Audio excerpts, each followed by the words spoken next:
Buenos días, soy la doctora Elvira Lee, docente invitada a la cátedra de ginecología.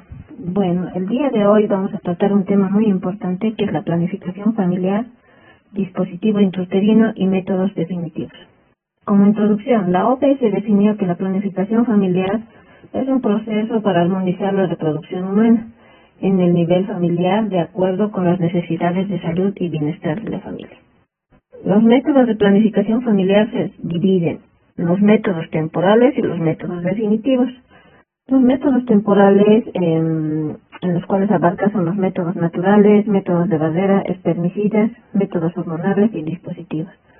En los métodos definitivos tenemos son los métodos quirúrgicos, ¿no? Y en estos a su vez se subdividen, se pueden realizar por una mini laparotomía, ya sea infraumbilical, suprapúbica, o también se lo puede realizar por vía vaginal, a su vez vía laparoscópica y por vía histeroscópica, ¿no? Que son procedimientos de mínima invasión. ¿Cuáles son las características de un anticonceptivo temporal ideal? La eficacia: impedir en el 100% de los casos la aparición de embarazo no deseado. Reversibilidad: suspendido el uso de algún método anticonceptivo, el embarazo debe producirse sin ningún problema, independientemente del método utilizado. La tolerabilidad: no debe tener efectos secundarios indeseables. La practicidad: debe ser fácil de entender y de usar.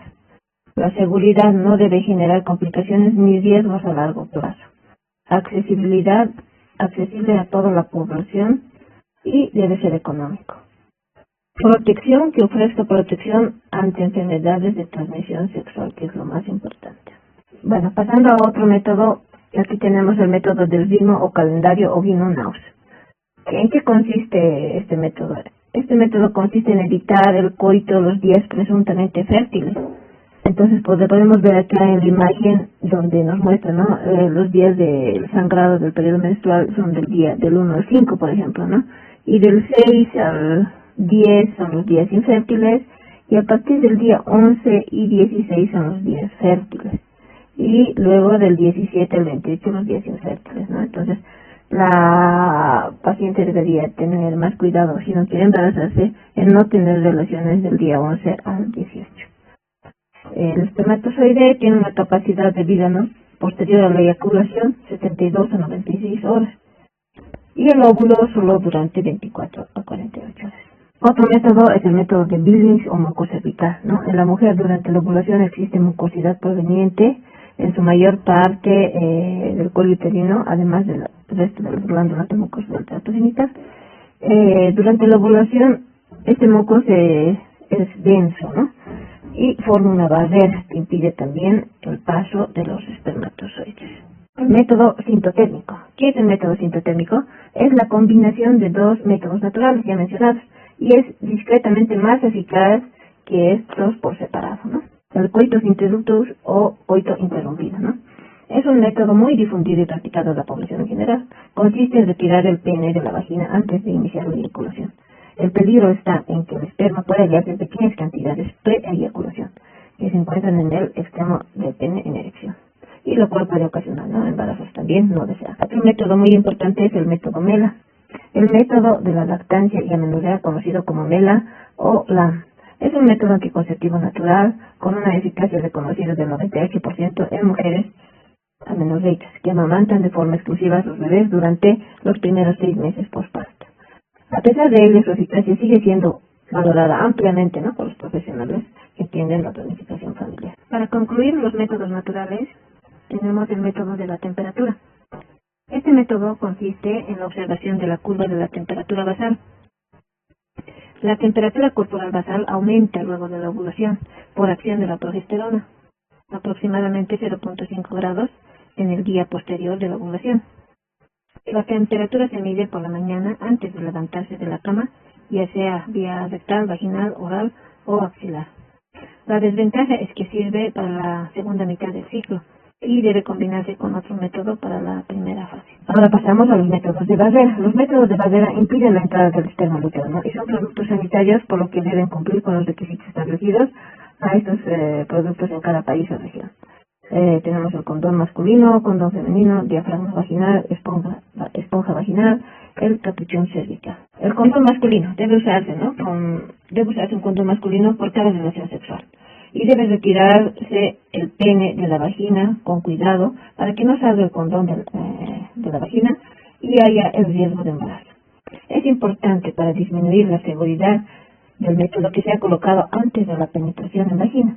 Si se coloca solo por el momento de la eyaculación, aumenta los riesgos de embarazo, ¿no?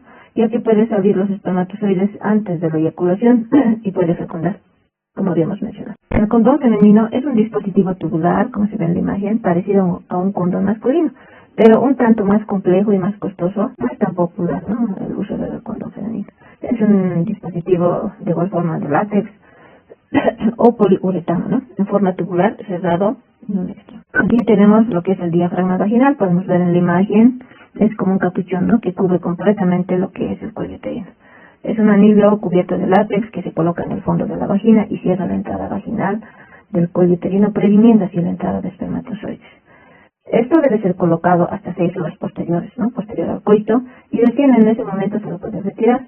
Se usa en combinación con cremas espermicidas, que además facilitan su colocación. Puede ser colocado hasta 3 horas antes de la relación sexual. La seguridad del método es del 95% aproximadamente. El DIU. El DIU es un dispositivo, ¿no?, que se coloca dentro de la cavidad uterina, impidiendo así la fecundación del óvulo, ¿no?, mediante una lesión indirecta sobre los espermatozoides mediada por sustancias tóxicas. Acá tenemos en las imágenes, podemos ver diferentes tipos de DIUs, ¿no? Tenemos los DIUs de cobre, los DIUs de progesterona y de los diferentes modelos. Acá podemos ver, este del centro es el más común, ¿no? Y antiguamente también había, ¿no?, lo que es el asa de lites, anilistinos de acero inoxidable, que actualmente ya están en desuso. El DIU de cobre, su acción reside en la acción de los iones de cobre, que son liberados al medio interno uterino. Este proceso es conocido como oxidación o corrosión del material metálico que se encuentra en forma espiral en el dispositivo plástico. Ahí podemos ver, ¿no?, el DIU que tiene su material de cobre que está envolviendo lo que es el DIU, ¿no? El mecanismo de acción, el cobre genera un ambiente espermicida, ¿no?, dentro del útero. Esto impide el ascenso de los espermatozoides a la capa de falopio y que se encuentre con el óvulo y así lo fecunde, ¿no? También se plantea que la alteración histológica y química del endometrio o la presencia del cuerpo extraño sería la causa de su efecto anticonceptivo. El endometrio de una mujer portadora de DIU muestra una inflamación crónica inespecífica caracterizada por exudado que infiltra la mucosa de los linfocitos y células plasmáticas, con extensa proliferación de capilares y liberación de prostaglandinas y toxinas que tiene acción espermicida y también son tóxicas para los ovocitos, ¿no? En conclusión, el DIU provoca, ¿no?, en la cavidad uterina una endometritis aséptica, por lo cual la paciente también no logra embarazar. El tiempo de duración, el DIU de cobre tiene una máxima duración de 10 años, el DIU hormonal tiene una duración de 3 a 6 años, ¿no? Las contraindicaciones de uso de este dispositivo son embarazo, retraso menstrual, pacientes con cáncer de mama o cuello uterino, enfermedad inflamatoria pélvica, infección de cuello uterino, cervicitis o en el canal vaginal, ¿no?, presencia de miomas que afecten la forma del útero, pacientes que tengan alergia al cobre, malformaciones uterinas también.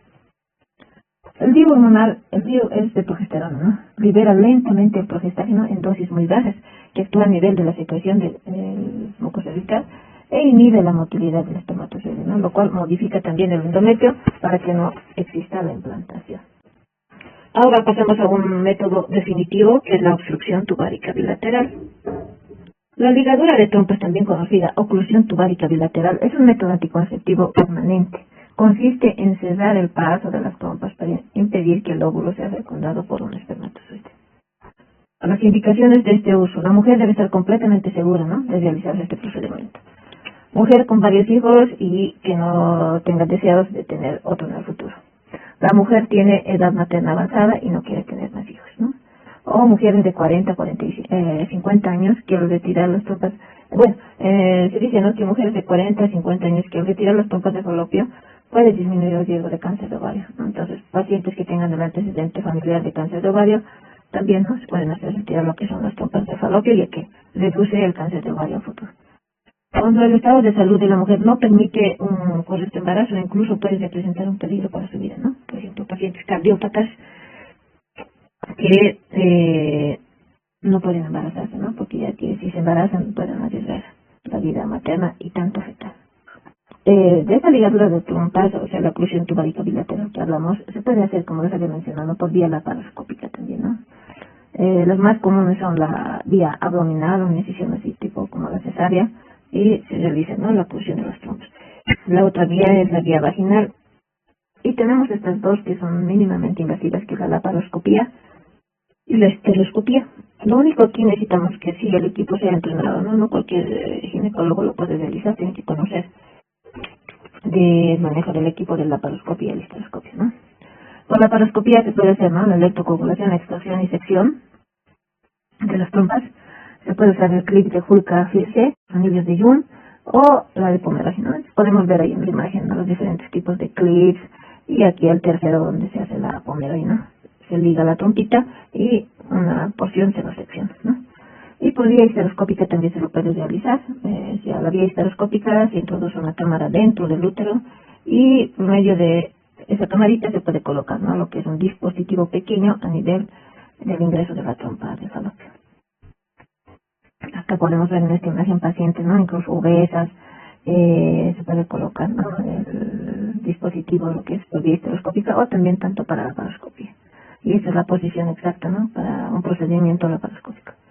En esta otra imagen podemos ver aquí el abdomen con los trócares que están en posiciones, ¿no?, a nivel umbilical y dos laterales. Generalmente para una ligadura se utilizan dos laterales nada más, no tres, como se ve en la imagen aquí. Bueno, en la laparoscopía, como habíamos mencionado, se hace, ¿no?, una electrocoagulación, extracción y sección generalmente, ¿no? Se retira la trompa y termina el procedimiento. Acá podemos ver una imagen del Hospital de la Mujer donde estamos ahí operando con el doctor Sánchez, ¿no? Y aquí vemos una imagen que es los anillos de Jung, ¿no? Entonces miren, el anillo de Jung, lo malo de esto necesita un aplicador, ¿no?, para colocar los anillos. Entonces ya se puede ver en la imagen, los dos anillitos, ¿no?, que están colocados. La laparoscopía con clips de Hulka y Filse, ¿no? Aquí tenemos los clips, ¿no? Estos clips, igual se necesita una pinza especial que coloque esto, ¿no?, estos clips. Aquí tenemos lo que es la laparoscopía y haciendo una ligadura de Pomeroy.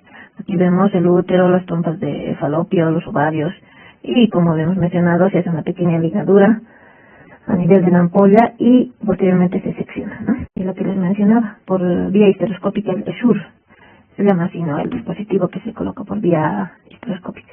Entonces se introduce una cámara dentro de la cavidad uterina, como vemos en la imagen, y se implanta, ¿no?, lo que es el SUR, y ese es el pequeño dispositivo. Y eso ya no se puede retirar, no se queda de por vida también. Entonces, las ventajas de la QV laparoscópico son el menor dolor postoperatorio, ¿no? Pacientes que se operan hoy y se van con alta, incluso en la tarde o mañana. Menor estancia hospitalaria, mejor recuperación de actividades cotidianas y estéticamente es más aceptable, ¿no?, porque las incisiones son de 1 centímetro. Continuando con las ventajas, son métodos anticonceptivos permanentes, no es hormonal, altamente eficaz en un 99%. Se produce una pronta recuperación, rara vez presenta efectos secundarios, ¿no? ¿Y cuáles son las desventajas, no? Entonces, las desventajas a corto plazo pueden ser problemas de la anestesia, ¿no? Hematomas a nivel de los puertos, infección o seroma, y es irreversible, ¿no? Una vez ligada a la trompa o seccionada es irreversible, no se puede volver atrás, ¿no? Pero existen casos a veces donde se han evidenciado recanalizaciones, pero es en un porcentaje bajo. La mujer no puede volver a ser fértil, aunque se haga una reversión de la ligadura de trompas. Así se haga una microcirugía de recanalización de trompas, generalmente a veces no logran, ¿no?, embarazarse con estas trompitas, o a veces se produce un embarazo ectópico. Y en un bajo porcentaje tal vez logra embarazarse, ¿no? Y mayor riesgo al embarazo ectópico, como ya hemos mencionado, no protege contra enfermedades de transmisión sexual. En caso de volver a querer ser madre, es necesario ya recurrir, ¿no?, a una fecundación in vitro, que es una técnica de reproducción asistida muy costosa, ¿no?